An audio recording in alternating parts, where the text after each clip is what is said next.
si vienen a pues poner en jaque a la dinámica política. Abrazos, no balazos, es decir, yo creo que es difícil para quien sea, ¿no? Poder mantener algo así. Buenas, buenas para todos y todas. Gracias por estar de nuevo en este canal. Si ustedes están llegando por primera vez y no se han suscrito o de repente ven videos, ven entrevistas acá diarias y tampoco se han suscrito, háganlo acá abajito. Solamente le dan clic, se suscriben, activan la campanita que les indica cuando hay un nuevo video y listo. Y también pueden compartir este video, nos comentan, nos cuentan qué opinan ustedes de todos los temas que estamos analizando.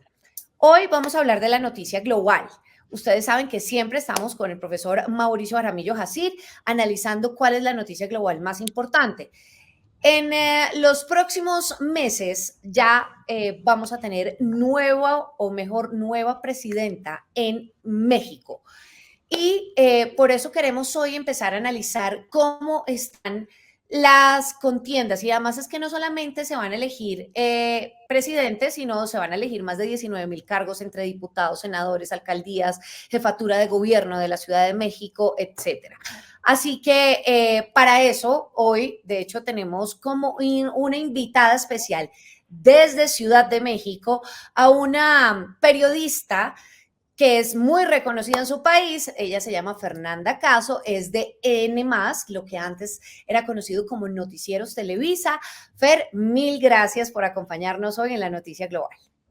María Camila, Mauricio, encantada de estar por acá y pues poder platicar de lo que está sucediendo en México. Don Mauricio Jaramillo, ¿cómo me le va? Muy buenas tardes, María Camila, un saludo para ti y obviamente darle la bienvenida calurosa a Fernanda. Bueno, además es que ustedes, si de repente no saben quién es Fernanda, si están en otro país, etcétera, pueden buscarla en sus redes sociales. Ella, por ejemplo, en X está como Fer_Caso y tiene además un podcast muy interesante sobre las elecciones en México. Ustedes van a ver muchas cosas para entender muchas cosas de la política en México. Pueden ir a Política Déjà Vu en Spotify y pueden encontrar el podcast de ella. Fer, básicamente empiezo con esta pregunta para que la gente, digamos, entienda un poco a qué se enfrenta México en este momento a partir del 2 de junio, que son las elecciones. Llegan dos mujeres. Cuéntenos el perfil de esas dos mujeres. Por un lado, llega una mujer indígena, ¿no? Así es, tenemos elecciones presidenciales, pero si me permitieras dar un breve contexto antes de entrar a quiénes son ellas dos. Tenemos enfrente las elecciones más grandes de la historia de México. Estamos hablando de que se van a elegir más de 20,000 cargos en todo el país. Sí, la presidencia de la República, pero se renueva todo el Congreso, es decir, senadores, diputados, congresos locales en prácticamente todo el país, en 31 de 32 estados, se renuevan las alcaldías, presidencias municipales. Entonces tenemos unas elecciones enormes en las que se va a transformar prácticamente el poder político del país.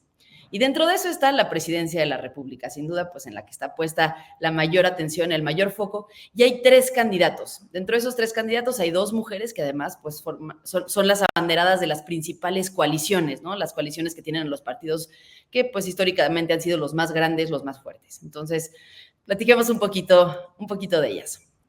Está Xóchitl Gálvez. Ella es una mujer de origen indígena, mestizo, que ha hecho su carrera, su trayectoria profesional a base de trabajo y a base de, pues ella se vende como una mujer que se ha hecho a sí misma, es ingeniera, estudió ingeniería en la Universidad Nacional y puso su propia empresa. Ya más tarde se involucró en el servicio público, muy de cerca en el trabajo con pueblos indígenas y en el trabajo, sobre todo, desarrollo social, ¿no? Atención a la pobreza. Finalmente, ya en cargos legislativos, fue alcaldesa de una de las alcaldías más importantes de la Ciudad de México, la Miguel Hidalgo, y bueno, finalmente senadora y ahora candidata presidencial. Bueno, a punto de empezar la campaña para ser candidata, o sea, ya como candidata presidencial. Uh-huh. Por otro lado, ella es la candidata, digamos, de la oposición, ¿no? PAN, PRI y PRD, que son estos 3 partidos que antes eran como los más fuertes de todo el país, ahora están todos agrupados y compiten contra el partido en el poder. El partido en el poder es Morena y hay 2 partidos que son sus aliados, que son el Partido Verde y el Partido del Trabajo. Estos tres partidos son los partidos que apoyan a López Obrador, que apoyan al obradorismo, que es el actual presidente, y la candidata de esa corriente, que digamos es la candidata que representa la continuidad, es Claudia Sheinbaum, que te voy a decir, la verdad es que también es una mujer que ha hecho un trabajo, pues, impresionante, ¿no? Porque ella empieza con esta vocación política desde que es muy joven, empieza en movimientos estudiantiles. Sin embargo, ella se enfoca en la academia, ¿no? Siempre con un pie en la política, cercana a los movimientos de izquierda en México, pero enfocada en su trabajo como académica. Ella estudia la maestría y luego el doctorado, es ingeniera y enfocada en temas ambientales. Finalmente, ella se incorpora al trabajo en la Ciudad de México cuando López Obrador es jefe de gobierno de la Ciudad de México. Ella entra a trabajar con él y a partir de eso empieza una carrera muy cerca de él, ¿no? En sus campañas, en sus equipos de trabajo, en el gobierno. Ella también tiene una carrera política importante. Primero es alcaldesa de Tlalpan, otra de las delegaciones muy importantes de la Ciudad de México. Entonces vemos como ciertas similitudes. Incluso ellas llegaron a ser muy amigas porque fueron alcaldesas al mismo tiempo y en su momento eran ambas de oposición, ¿no? Contra el partido que estaba en el poder. Entonces, de alguna forma hicieron equipo.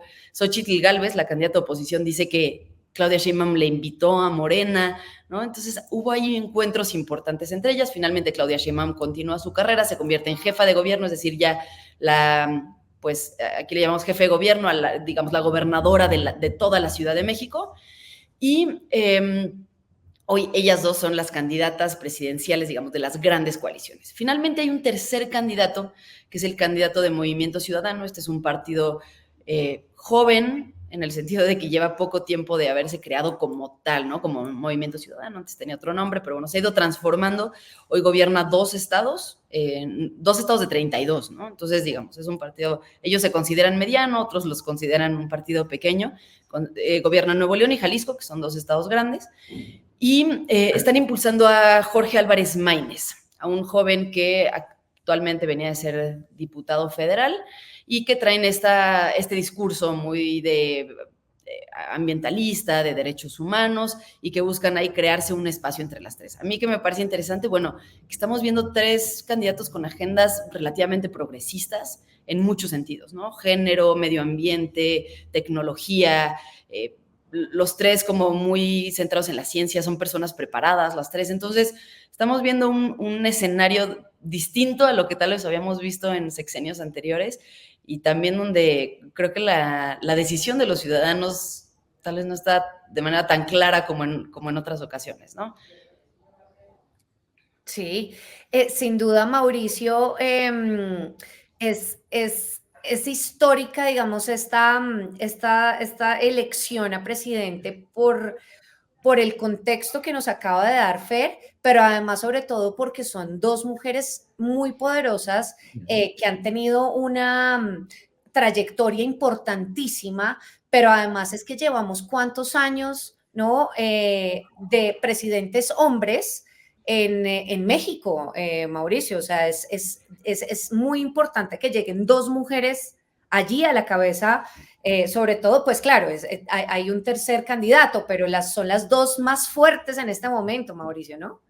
Sí, de hecho yo quería retomar eso y hacerle pues, un breve comentario y una pregunta a Fernanda. Digamos, la política mexicana ha sido la política de las hegemonías partidistas, ¿no? Acá vimos la larga trayectoria del PRI, de hecho con una relación muy privilegiada con Colombia. El PRI siempre fue amigo de los procesos de paz en Colombia, y en el 2000 mucha gente pensó que se cerraba ese ciclo con la llegada del PAN de Vicente Fox, y esta vez tenemos, digamos, 2 grandes novedades. Lo primero que menciona ya María Camila, que es el hecho de que lo más seguro, yo creo que lo de Álvarez está muy complicado, es que sea una mujer, y lo más seguro es que sea Claudia Sheinbaum.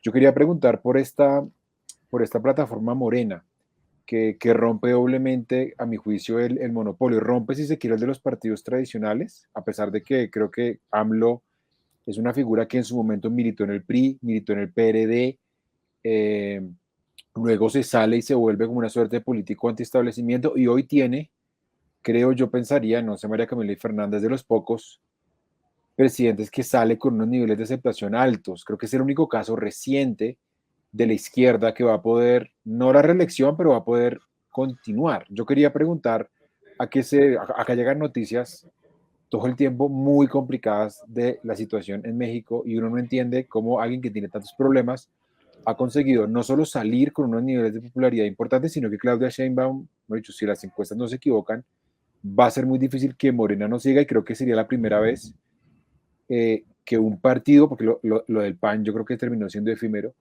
sería la primera vez que un partido, una plataforma distinta al PRI, incluso tú lo decías ahorita, PRI, PAN, PRD van juntos para contrarrestarlo, pueda llegar a trascender. ¿A qué se puede llegar a deber esto, Fernanda?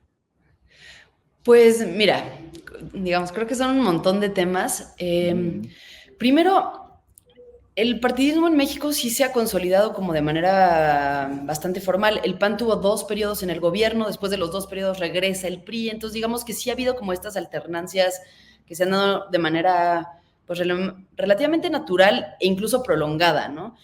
Creo que hay que ver la alternancia como algo que no únicamente sucedió a nivel federal. Hay gobiernos estatales, por ejemplo, ahora Guanajuato, que va a elección este año, lleva más de 30 años gobernado por el PAN. Hay otros, la Ciudad de México, que fue gobernada por el PRD, ahora ya cambió a Morena, pero digamos ha sido gobernada por la izquierda desde el 97 hasta la fecha. Entonces sí vemos como tendencias regionales que siguen yendo como en las corrientes pues tradicionales que habían ido o con estas transiciones un poco más lógicas.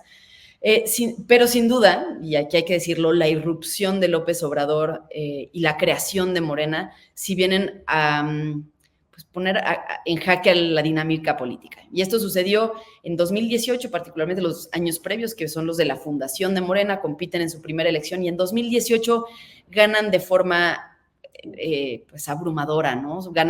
López Obrador gana en prácticamente todas las entidades del país y después vienen una serie de elecciones de gobernador en las que Morena va ganando no únicamente ya la presidencia, sino que empieza a ganar territorios locales, a un punto en el que hoy son el partido más fuerte en gubernaturas también.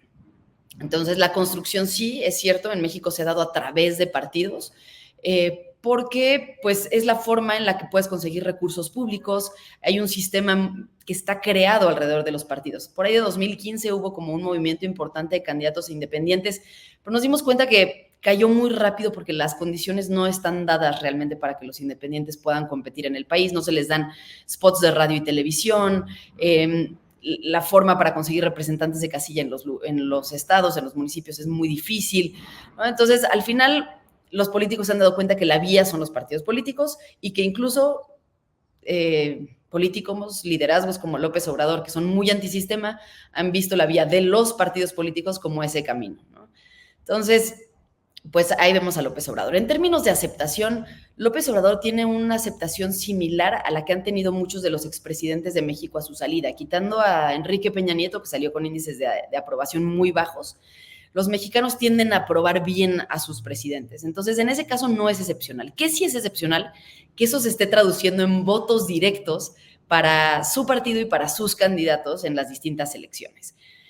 ¿Con qué está relacionado? Bueno, yo creo que primero tiene que ver con que la gente sí lo percibe como un presidente que ha combatido a la corrupción, ¿no? En percepción la gente sigue respondiendo eso en las encuestas, como que es un presidente que se ha enfrentado. Y yo creo que su discurso, al ser tan contundente y tan reiterativo en este sentido, pues sigue reforzando la idea de que su gobierno ha sido a uno que pues ha enfrentado a las élites, ¿no? Y ha enfrentado como pues está haciendo algo para combatirlo. Segundo, creo que tiene mucho que ver con sus programas sociales. Él tiene pues sí, la agenda más amplia en décadas que se ha tenido a favor como de los programas sociales, repartición de dinero tal cual a adultos mayores, a jóvenes estudiantes, a personas con discapacidad. Es decir, hay una serie de grupos que están recibiendo apoyos directos, dinero en su tarjeta bancaria una vez al mes, una vez al bimestre, y eso está teniendo repercusiones. También ha tenido una serie de medidas que han sido no solo suyas, sino en coordinación con el sector empresarial y con los sindicatos, por ejemplo, para aumentar el salario mínimo, ¿no? Y eso ha tenido impacto directo en la economía de muchísimas personas. Entonces, ha habido medidas sobre todo enfocadas en la atención de, pues sí, en beneficios sociales. No diría que los más pobres, porque en los estudios no aparece que la pobreza extrema sea la que más ha cambiado, pero sí de los segmentos intermedios o los sí, de la pobreza, que realmente han permitido ver un cambio de vida en ese sentido, ¿no? Entonces, sí, según las mediciones, hay 5 millones menos de pobres recientemente. Entonces, aunque la violencia continúa y sigue en aumento, en el caso de la pobreza, pues sí ha habido un cambio. Fer, usted hablaba de una agenda mucho más progresista en estas elecciones. Sin embargo, pues definitivamente las candidatas son de partidos completamente opuestos y demás.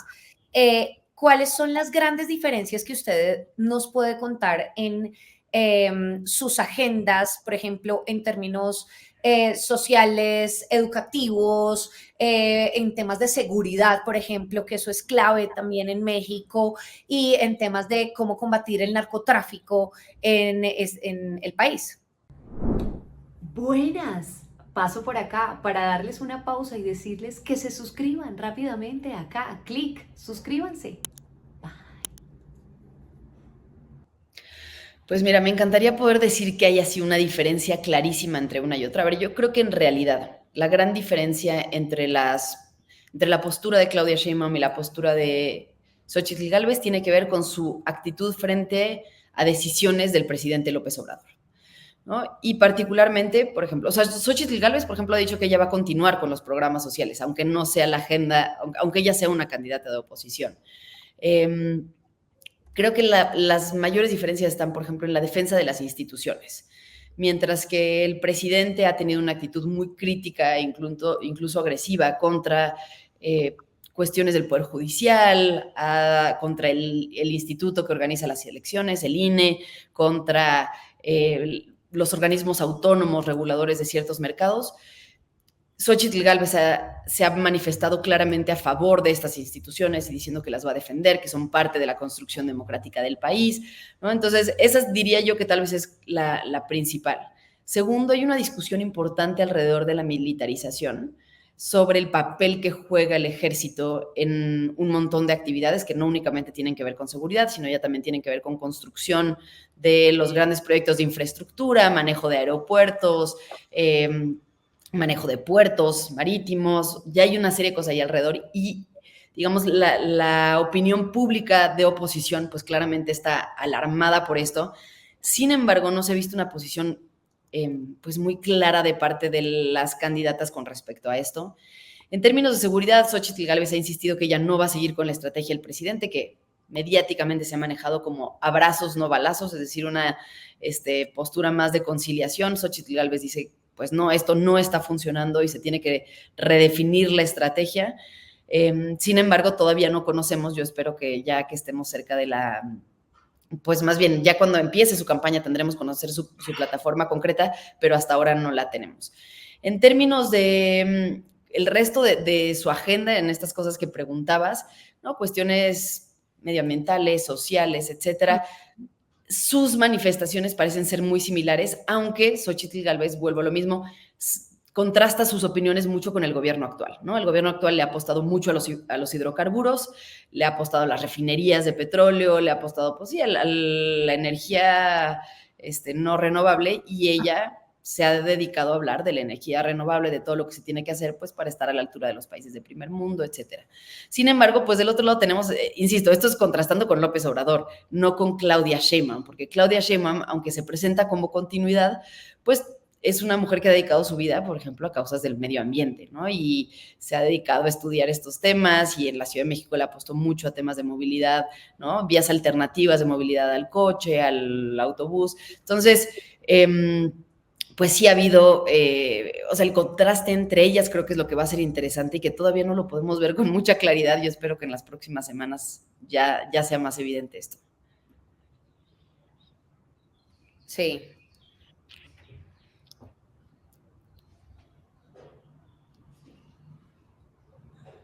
¿Te estoy oyendo, María Camila? Yo estoy oyendo perfectamente. Ya. Se me cayeron y volvieron. Ya, ahora sí. Ahora sí.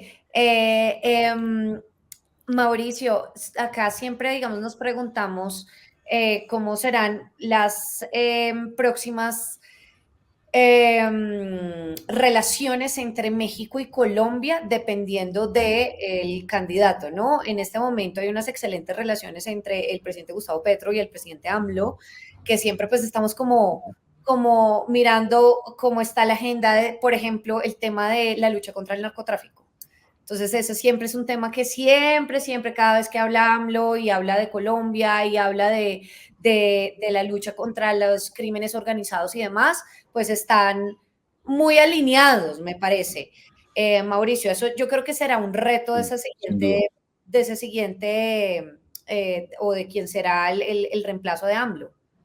Sí, ahí yo también tenía como un comentario y una pregunta, porque creo que uno de los temas donde más se esperaba de Andrés Manuel López Obrador, tal vez haya sido una expectativa no fundada, Fernanda, era precisamente un liderazgo regional. López Obrador llega cuando pues la izquierda, si se quiere, yo no sé si AMLO sea izquierda, a mí me parece que hay un debate latinoamericano si lo es o no, pero el caso es que se esperaba mucho acerca de su liderazgo regional y a la larga creo que fue, desde el principio él fue muy claro en cuanto a que México no iba a ser, él tiene una frase, a mí se me olvidó, que es básicamente nosotros no podemos jugar un poco teniendo tantos problemas internos e ir a decirle a otros estados cómo deben llevar a cabo su política, por ejemplo, en materia de derechos humanos, para referirse al caso de Venezuela. Pero el caso es que AMLO terminó teniendo una agenda muy introspectiva, salvo en temas muy puntuales. Por ejemplo, Donald Trump en algún momento dado obliga a López Obrador a asumir una postura un poco más dinámica frente al tema de la migración para preservar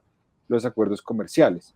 Entonces yo pensaría que uno de los rasgos más visibles de AMLO es que a diferencia, por ejemplo, de Lula, a diferencia incluso de Petro, incluso Alberto Fernández, me parece que no, como que no tiene una agenda tan dinámica como tal vez se esperaba que pudiera llegar a tener cuando empezó esto en 2018.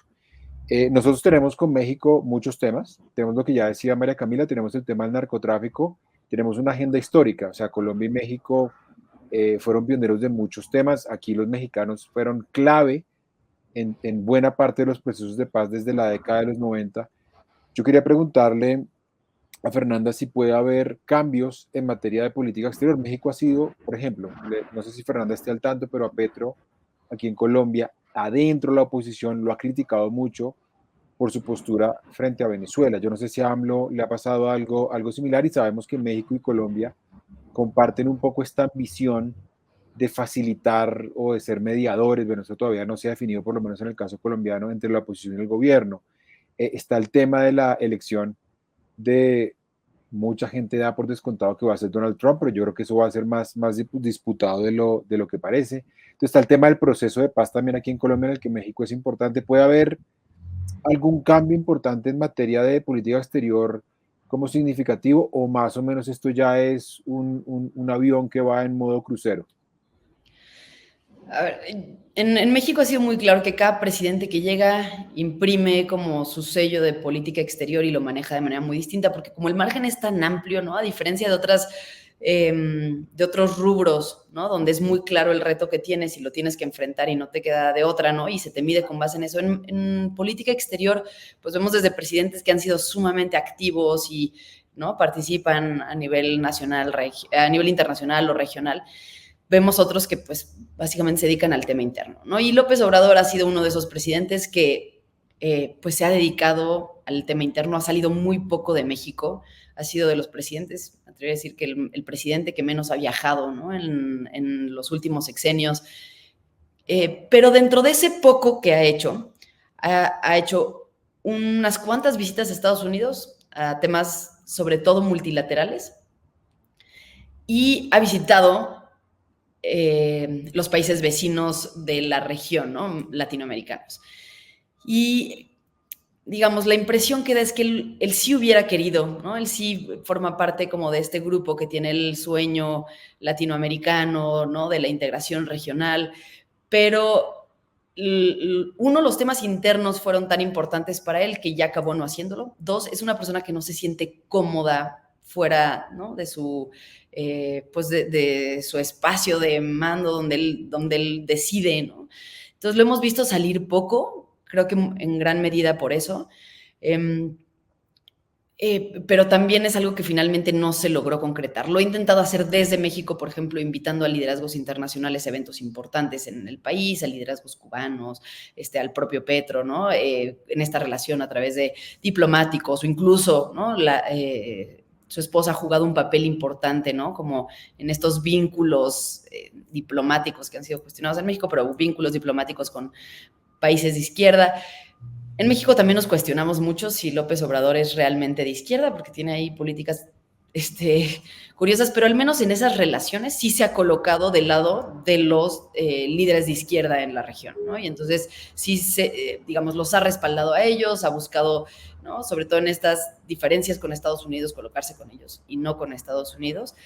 Y bueno, finalmente el otro tema que tenemos es que en México tenemos esta dependencia económica, comercial, brutal de Estados Unidos. Entonces, casi cualquier pues decisión diplomática se tiene que ver pues a la luz de eso, ¿no? A la luz de lo mucho que dependemos y de la relación tan compleja que tenemos con Estados Unidos. Tenemos una frontera enorme donde, además de la relación comercial, hoy hay un tema migratorio en el que México se ha convertido pues en el lugar de residencia de mucha gente que pensaba ir a Estados Unidos, pero que se ha quedado aquí, ¿no? Entonces, esta dinámica migratoria, comercial y de seguridad, pues pone a México en una posición complicada para ambos lados, ¿no? Por un lado, bueno, si quieres ser el líder regional, un líder regional en América Latina, pues tienes que asumir ciertos compromisos frente a Estados Unidos que no necesariamente México está en condiciones de hacer, y yo siento que pues López Obrador lo que ha hecho es pues hacerse un poco a un lado, fijar posturas como más en un tono discursivo más que en los hechos, y pues en los hechos intentar lidiar con lo que estamos viviendo para que no le afecte demasiado y no lo cuestionen a él, ¿no? Mucho de las posturas que ha tomado de la no intervención pues también tiene que ver con que él no quiere que a él se le cuestione la forma en la que está haciendo las cosas. Yo tengo una última pregunta con respecto, por ejemplo, al tema de cómo está abordando el presidente AMLO la lucha contra el narcotráfico con Estados Unidos y demás. Últimamente se le ha criticado muchísimo al presidente que por no reconocer, digamos, el rol o el presunto rol de México en la crisis de opioides en Estados Unidos, que le ha costado la vida a una cantidad de gente. Y les hablo con respecto, por ejemplo, al fentanilo, y él ha sido muy, digamos, como que siempre ha sido y lo ha negado tajantemente. Por ejemplo, estas mujeres candidatas tienen alguna postura o han tenido alguna postura o se han referido a este tema en entrevistas y demás hasta el momento. Mira, el problema de la ley mexicana en elecciones es que limita mucho a los candidatos. Antes de que empiecen las campañas electorales, las candidatas no pueden hacer propuestas. Entonces, pueden sugerir ideas, pueden, ¿no? Como darle alguna forma a la vuelta, pero no pueden decir, oye, yo creo que la forma de combatir este problema son estos 5 pasos. Entonces, no hemos podido realmente ver sus propuestas al respecto. Nos dan, digamos, podemos tener algunas ideas sobre cuál es la postura, y sabemos que la postura de Xochitl Gálvez es que lo que está haciendo el actual gobierno no está funcionando, y que la postura de Claudia Sheinbaum es que de alguna forma pues, va a dar continuidad a lo que está pasando. Pero eso son meras presunciones a partir como de sus discursos más generales, de lo que han dicho, ¿no? Sobre el tema de seguridad, pero aún así de manera concreta no lo podemos saber. Lo que sí ha sido una tensión realmente en los últimos años, y yo creo que independientemente de quién quede como candidata se va a mantener, ha sido que de Estados Unidos hay el reclamo por las drogas que llegan a Estados Unidos, y del lado de mexicano, como respuesta, está el reclamo por las armas, ¿no? Entonces dicen, bueno, a ver, ¿cómo quieres que yo combata, ¿no? al crimen organizado cuando ustedes siguen vendiéndole armas de manera, ¿no? Como pues sin control a los cárteles, ¿no? Y entonces deliberada, sí, sin control a los cárteles mexicanos. Hay incluso una demanda ahorita sucediendo contra las empresas que venden armas, diciendo es que traen una estrategia de ventas, de comercialización, de marketing, en el que saben que su público son los cárteles mexicanos, y pues simplemente dicen, no, nosotros nada más las vendemos, lo que hagan ellos con las armas no tiene nada que ver. Un análisis de un académico mexicano, Carlos Perricart, señala que hay más tiendas de armas en la franja fronteriza, que claramente están hechas para venderle a quienes compran desde México, que McDonald's, ¿no? Y dice, esto es una muestra pues de cómo está esta dinámica. Entonces creo que mientras no se logre llegar a una conversación sobre eso, va a ser muy difícil pues que alguno de los dos, o sea, sobre todo que México, ¿no? Asuma como la responsabilidad completa de decir, oye, pues sí, claramente las drogas están pasando por aquí, pero para combatirlo, pues necesitamos que ellos no sigan aumentando, que el crimen organizado no siga aumentando su capacidad de fuego todos los días a una forma en la que se vuelve cada vez más difícil para el Estado mexicano. Entonces, creo que ese ha sido el mayor punto de tensión entre un lado y otro y lo que hace que muchas veces las conversaciones no lleguen a ningún lado, ¿no? Porque pues mientras esa conversación esté cerrada del lado de Estados Unidos y no haya forma como de abordar el tema del tráfico de armas, pues también del lado mexicano dicen, bueno, pues ¿cómo me voy a ser responsable si tú los estás equipando, ¿no? Ese es un poco el tono en el que están sucediendo las cosas. Sí. No sé si mi querido Mauricio tenga alguna otra pregunta para terminar. Fernanda, yo quería preguntarte por un formato que aquí ha sido muy, muy atractivo, muy llamativo, que es el de las mañaneras, este espacio que tiene Andrés Manuel López Obrador. Acá hay un debate acerca de el papel del presidente respecto a responder a los medios. Hablo en el caso de Petro, que es muy activo, no tiene un espacio, si se quiere, periódico. Quería preguntar qué tan efectivo ha sido y qué tanto crees tú que esto pueda sobrevivir en una futura presidencia. Híjole, bueno, pues dependiendo de efectivo para quién y para qué, ¿no? Porque, digamos, desde el gobierno se ha planteado como un ejercicio de transparencia, de rendición de cuentas. Pues eso difícilmente puede verse así, porque el presidente habla de lo que, pues de lo que él quiere hablar, independientemente de la pregunta que le hacen, ¿no? Cuando quiere responder una pregunta, sí le responde, pero pues si no le gusta la pregunta, responde de otra cosa y se va a hablar de otro tema, ¿no? Entonces, esto ha sido un poco el cuestionamiento, ¿no? De muchos espacios periodísticos, de, bueno, a ver, sí está bien poder tener al presidente todos los días para poder, pues, hacerle preguntas, pero pues las respuestas también importan. Y esto a la par de que ha habido recortes, no se ha querido nombrar a miembros del Instituto Nacional de Acceso a la Información, ¿no? Entonces, como que es un discurso que suena, pues, un poco contradictorio en muchas ocasiones. ¿Es sostenible? A ver, yo creo que de entrada requiere una disciplina brutal, ¿no? O sea, estar todos los días a las 7 de la mañana, frente a los medios, porque más es algo que hace el presidente incluso si está de gira, ¿no? O sea, si está en Guanajuato, o si está en Nuevo León, o en algún otro lugar de la República, ahí hace su conferencia mañanera, entonces eso también le permite a periodistas locales poder asistir, ¿no? Y hacerle preguntas de temas locales. Entonces sí requiere una disciplina que yo creo que muy pocos políticos tienen, de estar todos los días de forma ininterrumpida. Creo que él ha suspendido pues unas cuantas veces por días, ¿no? Así como de que para Navidad o para, ¿no?, unos días de descanso, alguna gira internacional, pero en realidad yo creo que es difícil para quien sea, ¿no? Poder mantener algo así. Eh, Ahora, en segundo lugar, pues también es dedicarle una parte importante de tu día, ¿no? Ahí es que el presidente se avienta 2 horas en la conferencia matutina. Entonces él dice, bueno, yo tengo reunión de seguridad donde ve números a las 6 de la mañana y a las 7 está la conferencia matutina. Dedicarle 2 horas todos los días un presidente a esto, pues también pues son 2 horas del día laboral del presidente, ¿no? En donde se tienen que estar tomando decisiones, analizando temas. Entonces, pues también hay un poco la duda de qué tan pues qué tan bueno es para un gobierno, ¿no? Y yo creo que pues quien llegue después de él va a tener que plantear estas preguntas. Xochitl Gálvez ya está haciendo por ahí algunas conferencias mañaneras en su casa de campaña, ¿no? No las hace todos los días, pero está haciendo como este mismo ejercicio de responderle a medios. Creo que le ha salido bien, porque pues al final cuando el que responde tiene el control, ¿no? Pues del manejo, porque no es como una entrevista en la que es uno a uno y entonces después de cada respuesta vuelve una pregunta distinta, ¿no? Aquí es pues como más abierto, ¿no? Y después de contestarle a un periodista crítico se pueden ir con uno que es más afín. Entonces, creo que ha visto un poco las ventajas de tener esto, sin embargo, a mí me parecería difícil que un presidente lo retome exactamente igual, pero bueno, pues no sabemos porque No sabemos, sí. no sabemos.